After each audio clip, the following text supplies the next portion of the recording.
Good morning, everyone. Welcome to July. I hope everybody's having a great summer so far.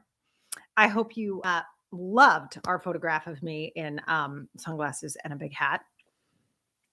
Listen, when you've had melanoma, you got to wear big hats. All right, people. Anyway, as you guys hop on, come on over and say hi. I know everybody was like, Sarah, I'm going to miss coffee with coach. You guys, it's recorded. It's cool. I like it better when it's live because you guys can ask me questions and that's so much more fun. But hey, I am here for you. I'm your coach. It is coffee with coach time. Let's go. So today I want to talk about the 3 top tips I can give you to actually enjoy your summer and have your business run smoothly. You guys, I don't know about you. Hey, say hi as you guys come in. Love you to bits. Hello. What's up, Alex? Oh, hold on. I got some pop-up open. What's up, Alex? You know I love you to bits, girl. Are you back in town? Where are you? What's up, Kim? All right. I'm going to pull an angel card. But in full transparency, like I do, I'm burned out. Just gonna be straight with you guys. Right. I mean, we've been pushing here at Team Sarah. I want to say, can I give you an exact date? Oh, let's say March 12th, 2020. Sound familiar? Honestly, we've been pushing so hard and I'm happy we have. That's not a complaint at all. I'm happy we have. And it's also given me some new skills as far as how to pull back better, how to keep things running smoothly, what to do in order to make sure everyone's being served at the highest level possible. But that we don't burn out. We don't burn out each other. We don't burn out the staff. We don't burn out me. I'm just a person, right? All these things. All right. So let's pull a card. Today, we're going to be talking about the top 3 ways you can keep your business running while you enjoy the summer. And let's see. Well, I pulled it. I love it when this happens. I accidentally pulled 2, but it is very similar to what we're talking about today. So I'm not surprised. I swear to God, I don't rig these. Can you guys see these? This is so funny. Here, make sure you say hi as you come in, guys. All right. So we have, can you read these? Let's see if it'll, there you go. Family and child. Are you kidding me right now? Yeah. So we are going to be talking all about, excuse me. Apparently there's dust in here. But we're going to be talking all about how you can spend more time with the people you love. Because here's the thing. Your day-to-day life, family vibes, isn't that nice? I know. Thank you, Clara. I appreciate the bless you. I'm so happy to see you. Back when we started Coffee with Coach in the middle of the pandemic, at the beginning of the pandemic, the first email I sent out was, hey, can I crash your staycation? Little did we know what we were creating. I love that when the best things in business come out of like the moment, right? Like when we're like, let's attack this moment and do what we can do. And here we are, 4 years later, 3 years later. What year is it? Yeah, 3 years later. Don't mind me. 3 years later, we're still doing it. I love that. But we're going to be talking a lot today about conversations. Because your day-to-day life, I'm going to say this a lot today, your day-to-day life is made up of the conversations you're having. All right. So if the conversation is consistently, I'm burned out, I'm fried, I hate everyone, that's how you're going to feel in your life. Right. If your conversation is, what can I offer? What can I create? How can I rest? How do you rest? What do you love? What's happening for you? Bring me some joy. What makes you happy? These sorts of conversations are going to change the way that you feel. And that can sound superficial at first. I don't believe that it is. And we know this is true about day-to-day conversations. This is why when we were young, our parents said, who you hang out with matters, right? And they pulled you away from certain kids and redirected you over to others or protected you from certain adults and put you over, right?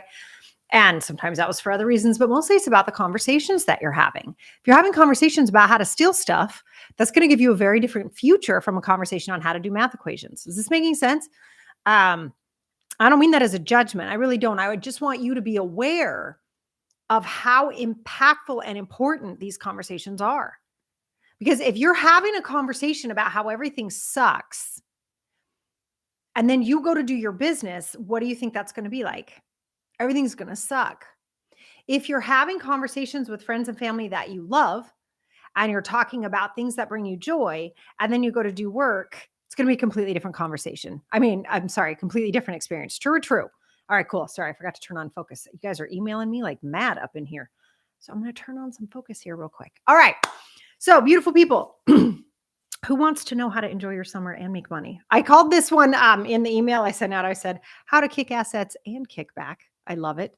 While you're thinking about that, I do want you to talk about here. I'm going to read here. In your mind and your heart, this is the family card. In your mind and your heart, surround yourself and any experience you're having with the calming blue light of angels. Oh, that's very sweet.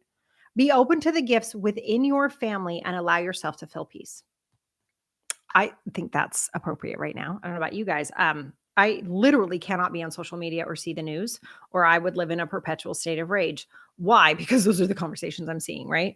And I don't want to live in that. So I'm pulling back from that. I hope this is making sense. And then this one's about children and including your own inner child. Make sure you're giving yourself the love, affection, and attention you need. Have a clear and open heart and schedule love. We're going to get to that in a second. So you can give more time and energy to the children, including you, who need you. I love that. All right. So this is going to be a little bit about pulling back. Thank you, Kim. I'm glad you're ready. All right. So let's talk about the 3 tips to keep your business running while you are enjoying your inner child and nurturing your inner child. I'm participating with your family. And P.S., by the way, family to me does not necessarily mean the family that you share DNA with that you were born into. Okay, it can also be the family you're choosing to have. In the Abundance Academy, I consider that a family, right? There's a family that's happening there. Same with the Sales Mastermind. There's a family that's happening in there. It can be your chosen friends. That can be the family that you're choosing to spend time with this summer as you grow your business and grow your ability to relax. All right. So here are the 3 tips. Okay. Number 1, I'm going to not count as one. I already talked about it, and that's better conversations. I'll come back around to it in a second, but I don't want that to be number 1. I want that to be a backdrop for everything we're talking about today. What is the quality, the level, and the heart involved in the conversations you're having all summer long? All right. So it's kind of a backdrop for everything. But number 1 is your boundaries.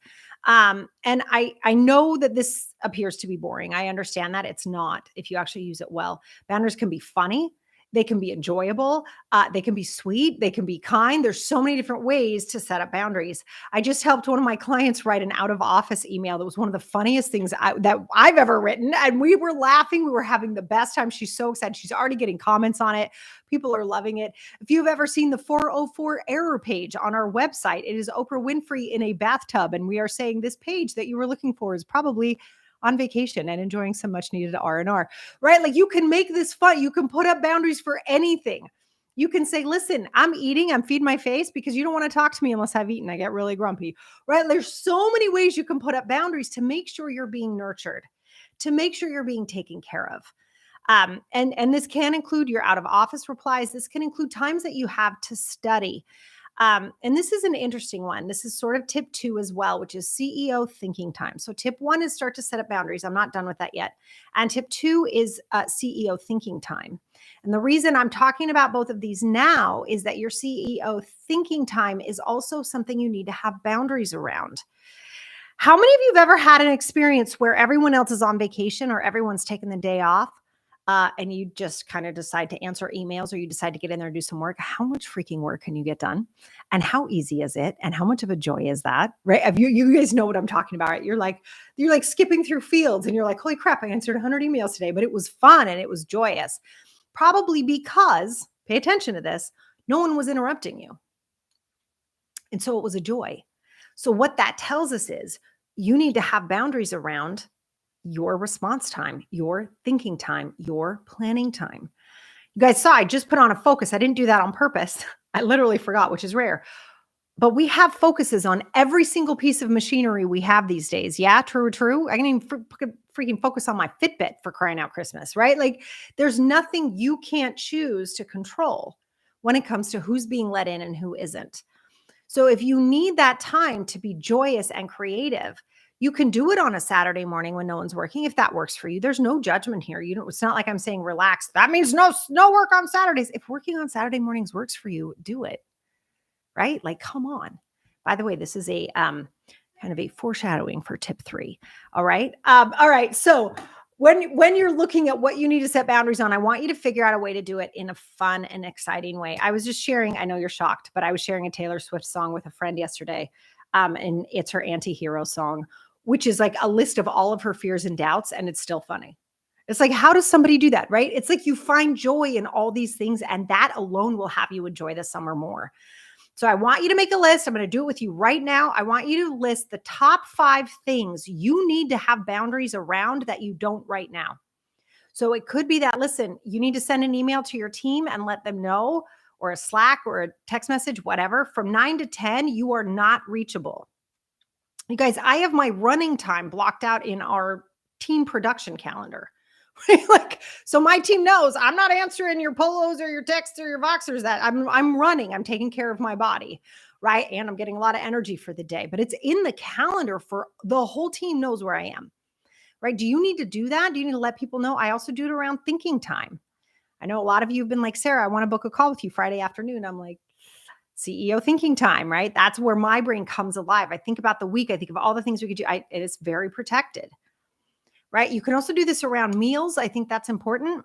You guys notice I shoved some food in my face before our live today, right?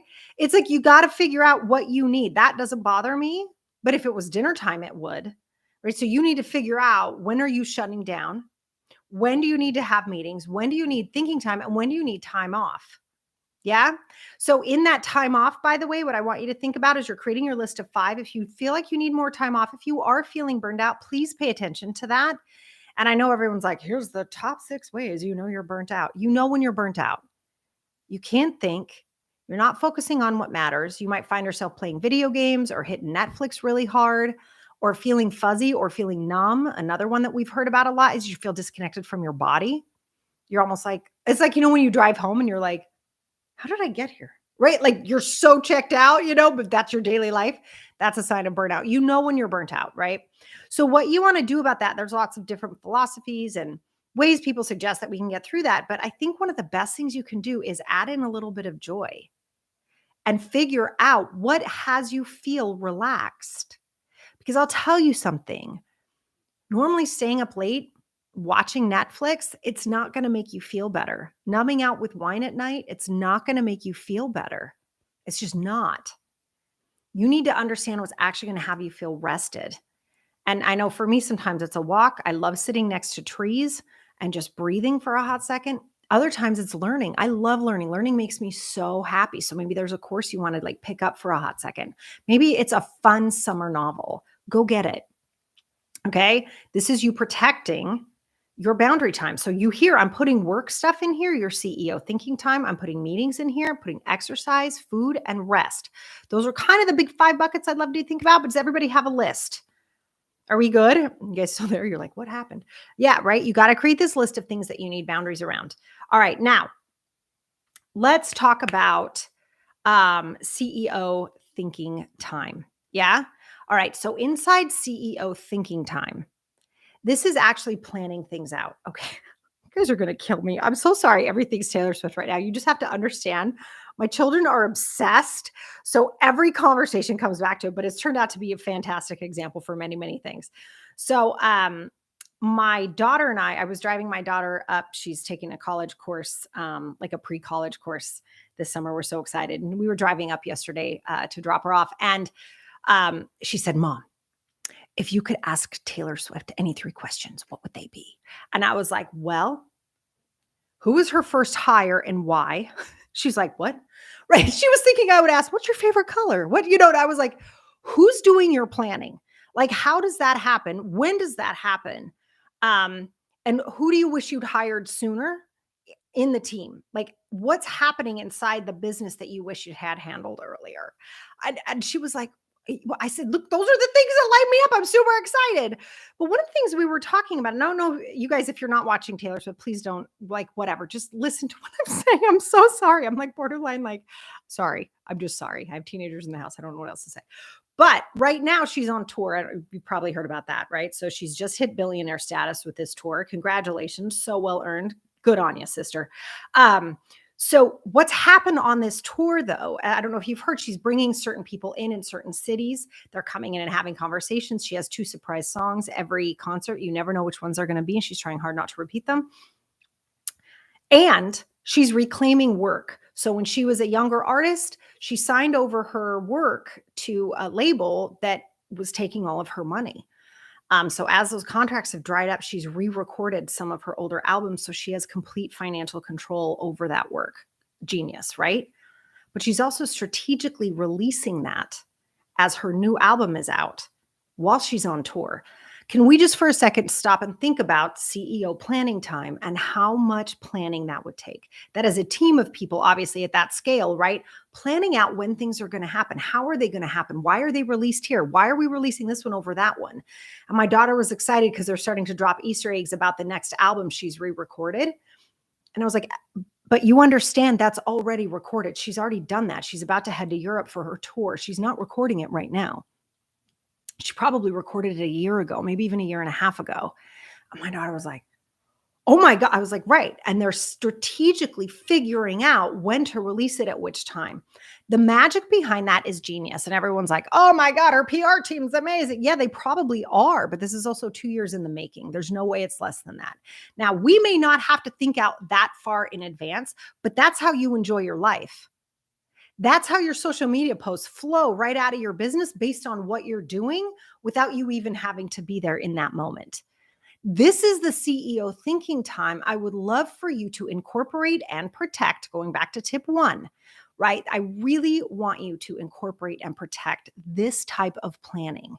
There's no reason for you not to know at least the rest of the year and maybe the first 3 months of the next year. Why would you not know that?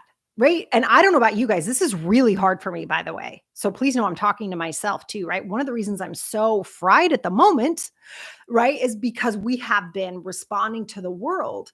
And I'm very happy we have. I'm not mad about that at all, but it's very taxing as opposed to sitting down and saying, okay, we don't have to respond quite that way now. People know what to expect from Team Sarah. They know what Sarah Walton's coaching is about. They know what the Abundance Academy is about and what the Sales Mastermind's about. Like, okay, now we have this out there. I can still respond sort of in the moment in the podcast, in Coffee with Coach Live, right? There's other ways for me to do that while planning out the content a little bit more strategically so we all have a little bit more free time. That takes CEO thinking time. I hope this is making sense. Yeah. All right. Oh, I know. Taylor's version. That's what we should call this one, actually. That is a great idea, Ilea. Actually, we will call this Coffee with Coach the Taylor version. I love that. I love Taylor too. I know. Don't lie. It's really me who obsessed. You know what I am obsessed about, Kim? You're totally right. You know what I'm obsessed about is her business. Absolutely. You're totally spot on about that.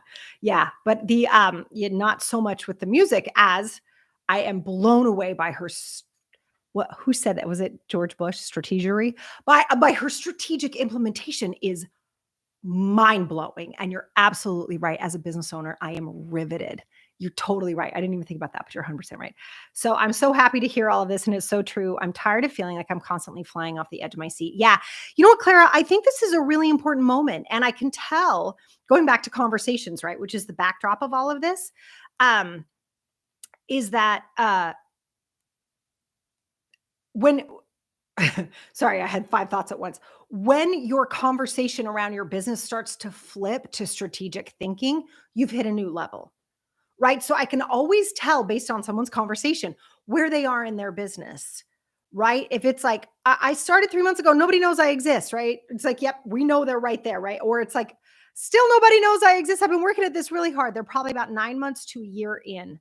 And then it's like, I might have to get a part-time job. I don't know what I'm doing, right? Like that's the marketing conversation that starts around year 2, right? But once we start to get to the moment of strategic planning, probably marketing and sales are in some sort of rhythm, right? And probably fulfillment in your business is on some sort of rhythm. And now it's like, okay, I've busted my assets to get to this level. How now do I take it to a new level? How now do I lift it up higher? What can I do now, right? That is a different level of conversation. And I'm so happy, Claire, that you picked up on that and that you're tired of running around like a crazy person. You guys, we don't have to do that. We can be busy and fulfilled, but also have that strategic boundary in place, strategic thinking in place, and strategic rest in place. I hope this is making sense. Let me know if you guys have any questions about this. Yeah. Okay. So the last thing, it's the quiet work that takes you further. It really is. I think it's really understated and underestimated, right? And we've all had that moment, right? Where like I said, no one else is working and you just like blow everything out of the water and you're like, well, that was fun. That's weird. That's never been fun before. It's because it was protected. Yeah. It's so great to learn that and look at that and go, oh, you're right. You're right. Yeah. So it's hard to hold to hold the assets for a future date. Say more about that, Kim. I want to hear more about that. And you feel it applies to parenting too for our kids, referring back to the card you pulled. Yeah, I think you're right, Clara. This is very important. And by the way, oh, thank you for saying that, Clara, because there is one more burnout signal, right? And I was talking to my coach about this actually too, because this is when I was like, I want to make July's coffee with coach about this. And it's also the first time I'm taking a vacation in 5 years, you guys. 5 years, the first time Sarah Walton has been like, I am strategically removing myself from my business. Not the best example. I apologize for that. And I'm not sorry for it because I think it's what the business needed. I think it's what all of our clients needed. I think it's what all of our community needed. And I'm okay with that. Right. That was an incredible foundation for us to lay in the business. And it's now time for me to rest. But one of the reasons I knew that, Clara, was because I was snapping at my kids. And I don't snap at my kids. I was like, oh, I'm super duper empty. Got it. Right. Time for vacation. Put it in the calendar. It's locked out. It's blocked out. All clients moved. Right. Like that's what we have to do. We have to pay attention to the feedback coming back in. Yeah. Ilea, I have a client that is prepping the plans for Q3 and Q4, knowing that she's going on maternity leave, and I should do this all the time, right? Isn't that funny, Ilea? It's so true. It's like it takes. What do we always joke about that, right? Once you have the vacation set, all of a sudden you're super productive getting up to the vacation, so you have that time off, right? And it's the same if we know something's coming, right? We do it around launches. We're usually all pretty good. We do it around really exciting vacations or really important family moments or reunions, those sorts of things. We'll plan around those. Why would we not use that logic all the time? Right? It's so great. So good. So Kim says, if I created it now, why shouldn't the world, okay, our prospective clients see it so they potentially work with us now? I think that's really great, Kim. Here's the deal. One, you have to know every single objection a client would have to signing up with you right this second. So you need to know what all of those are. You need to know what's happening in your client's life. You need to know where they are. And by that, I mean, are they in their cars? Are they in their offices? Are they trying to work from home more? Are they on vacation? Where are their children, meaning age-wise, right? Because the demands on parents are different based on the age of their children. So like those are all the things, and I know you know most of those, but you got to know what that is. And then you create a strategic marketing plan around that. Right. And some people may see the very first thing you put out around marketing and immediately want to work with you. That's absolutely true. Other times, like I have a client that has now worked with me for 3 years. And she's like, I have to be honest. I watched you for 5 years before I signed up with you. I don't care. Like that's the way this works, right? But this is also why it's so important you consistently show up in a way that works for you. And the best way to find the way that works for you is by protected CEO thinking time, because then you can plan it out. Right. So again, I'm going to go back to Taylor, right? So planning out this entire tour, all of the United States. I can't believe how long this woman's been on tour. It's ridiculous. Right. And we'll talk about the physical side of that too. Now she's going to Europe and in the meantime has released an album and we know there's another one on the way. Well, that's all not happening right now. Right. It's been planned out for years on something that big. But for most of us, we could plan that out over weeks or months, something similar, right? Of knowing, oh, if I drop this piece of marketing, if I drop this specific offer at this specific time, based on what my clients are doing, what they're excited about, what their needs are, it starts to get almost magical. And the effort's not there. Because one of the times during your CEO planning time, right, you mapped out all the social media. And then the next time you mapped out all the emails. And then the next time you mapped out any assets you're going to need, graphics, otherwise, website, et cetera. Right. And then you can also start to plan out the PR. Are you going to be on podcasts? Are you talking to different people? Are you going to people's groups? Are you showing up differently online based on what you're launching? Right. So all of that gets planned ahead of time and is either scheduled or is ready to go. So all you have to do is press enter. I hope that's helpful. But yeah, and some people will see it right away and want to work with you right away. And others, it takes time. Okay. Do we have time? Okay. So tip 3, I know you guys are like, wait, there's 3 tips. All right. So tip 1 is boundaries. Tip 2 is CEO thinking. And in tip 3, what I really want to talk to you about is what brings you joy. I know it's simple, right? But we are talking about book lists. Hold on. I have to look at my notes. We are talking about book lists and I'm going to drop something in here that normally people run away from. Are you ready? Financial check-ins. I blew it. Financial check-ins. I said it right that time. Okay. I want you to know where your money is. Okay. By the way, spoiler alert, I will be dropping a new offer over the summer. I'm very excited about this, specifically around finances, right? And creating more abundance for yourself. So, in financial check ins, in order to have joy, you need to know where your money is. And most people say, I don't want to know where my money is. It makes me feel bad. Here's the thing. Initially, when it's so important that you know, right? That's like saying, I don't really want to know where my children are because if they're playing with that one kid, it's going to make me feel bad. What are you talking about? No, you need to know where your children are. You need to know where your family is. You need to know where your money is. And that's not like because you're a bad kid and you need to figure out all the ways you've misspent. No, no, no, no, no, no. If you don't know where it is, you can't manage it. And if I don't know where it is, I'm talking about you don't know what the interest is you're paying on credit cards. I'm talking about you don't know what your full debt number is if you have one. You don't know what your full investment number is if you have that. You don't know what your 401k plan is. And you guys, I'm not saying this to make it heavy. Do you know what a joy it is to go through your life when you know your money's handled? Even if you're dealing with stuff, right? Every client I've worked with, and we work through the credit card eliminator, right? And they start doing it. They're like, this is so much fun. I'm like, I know, right? And meanwhile, the debt may not have changed very much, but they're like, this is so, I feel so light. I feel so much happier. So I want you to rework, if you can, over the summer. I want you to rework your relationship to your financial check ins. Start having that be a source of joy. Like, how effing awesome is it for you to know where every single penny is? Do you get that? Do you get that the way things go haywire is when we're not watching? That's it. Like, really? Like, none of us are dumb. No one watching this video is like a complete idiot. Like, I don't know how to do the math to figure out my. No, come on, you guys. We are all so smart and we're so capable. And somewhere along the line, we gave over our power on that, or it was sort of taken. You know my philosophy on that. I don't think it's an accident that women are afraid to look at their money a lot of the time. And I know that's a stereotype. Please don't get mad at me. But what I mean by that is there's so many times women have been told the way they treat money is shameful. You don't even know what you're doing. That's the kind of energy I'm talking about. Not like women are bad with money. Women aren't bad with money. We're freaking amazing with money, right? But there's this thing that happens to us as we go through life where people start telling us we're not. And it comes in a lot of different ways. Like, the fact that we don't make as much money as men still to this day, right? Like, we know it's out there. So let's start looking at where it is. So we have like this joy, this foundation to stand on of go, oh, really? I'm amazing with my money. I know where everything is, right? I was talking to my kids the other night, and I'm starting teaching them more and more about money. And I told them, our weekly budget for groceries. And my son was like, what?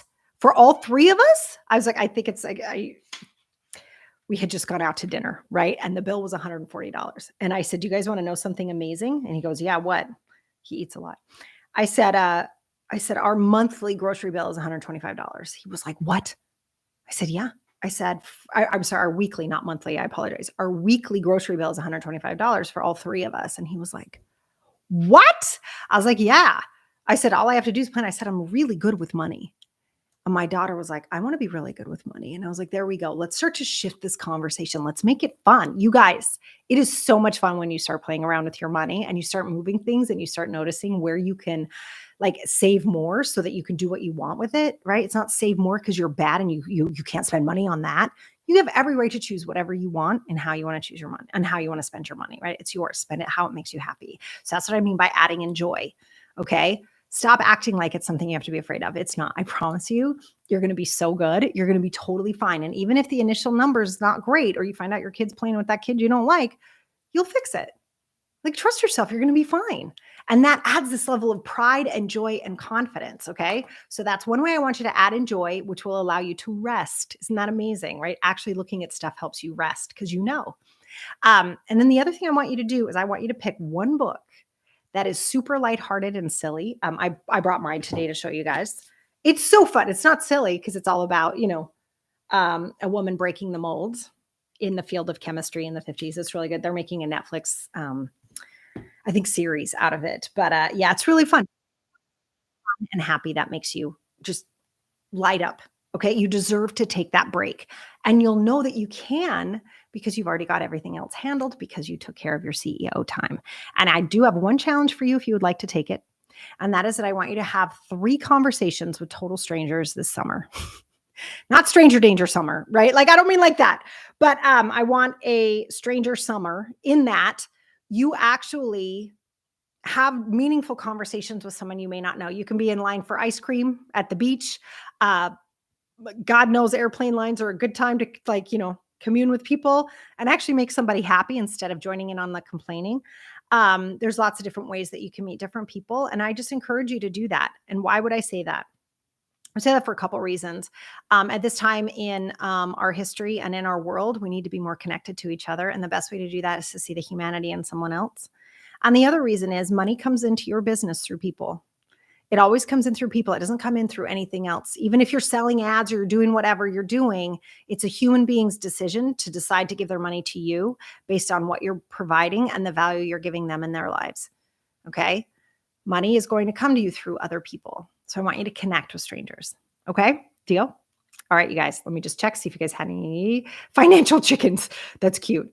Yeah, Clara, just real quick before we jump off. A lot of people feel like it's a report card. It's not actually. What you want to do is just sort of look at it as power. And one thing I did want to let you know, I have not read this book, so I cannot attest to whether or not it's great, but I did see the author interviewed, and it's called The Power Code: Why Women Are Afraid of Power, or Not Afraid. Sorry, I apologize. She said that in the interview, but I have the subtitle incorrectly. I apologize. I believe it's something like the undercurrent is women view power differently than men do. Okay. But it's called The Power Code. And they did a lot of research in understanding what power means to women and how it's like something that a lot of women actually run from. They see the responsibility, the angst, right? It's kind of like my going big coffee with coach last month, right? Like, I don't want that. That's gotta be stressful. And then how do we actually rework that? And for me, it starts with redefining the definition of power, right? And for me, power is really saying what needs to be said, right? This is where your money is, whether you're looking at it or not. You might as well have that power, right? It's really there. It's an illusion to pretend that's not where it is, right? So we want to have a profound relationship to reality and then take what we get. And that's the second piece of power everybody forgets. We got to take what we get. So when we look at it, we go, oh, okay. But at least once you know, you can start to make different decisions, and not critical decisions like, I'm such an ass, I should have done this sooner. Not like that, but like, oh, you know what I love spending money on? Right. And then you get to go spend your money on that. Or you get to invest in companies that are working on sustainability or female owned businesses or working for, to end child trafficking, these sort of things. Yeah. So there's a lot that you can do with your money, but you need to know where it is first. Right. So finding that power. Ilea says, one metaphor that helped me was thinking of it like checking your pantry. More neutral. If it's empty, you need to refill it. If it's full, you need to think about all the food you can make. I love that. Love that, Ilea. That's so helpful. Yeah, try where you can, you guys. As you're loving yourself up, you're looking at your inner child, you're noticing the conversations, right? Is the conversation shame or is it power? It's going to be a very different conversation for you as you look at your financial check-ins and you find more joy. All right. But yeah, as you go through this, so we're looking at conversations, just to sum up: conversations, boundaries, CEO thinking time, and things that bring you joy, right? And I want you to start to include, if you can, financial check-ins in that and working on your mindset as you do that. You have all the power to do that. All right, you guys, I love you to bits. Go meet some strangers. Have a wonderful, wonderful July. I will see you back here on the first Monday of August. Bye, guys.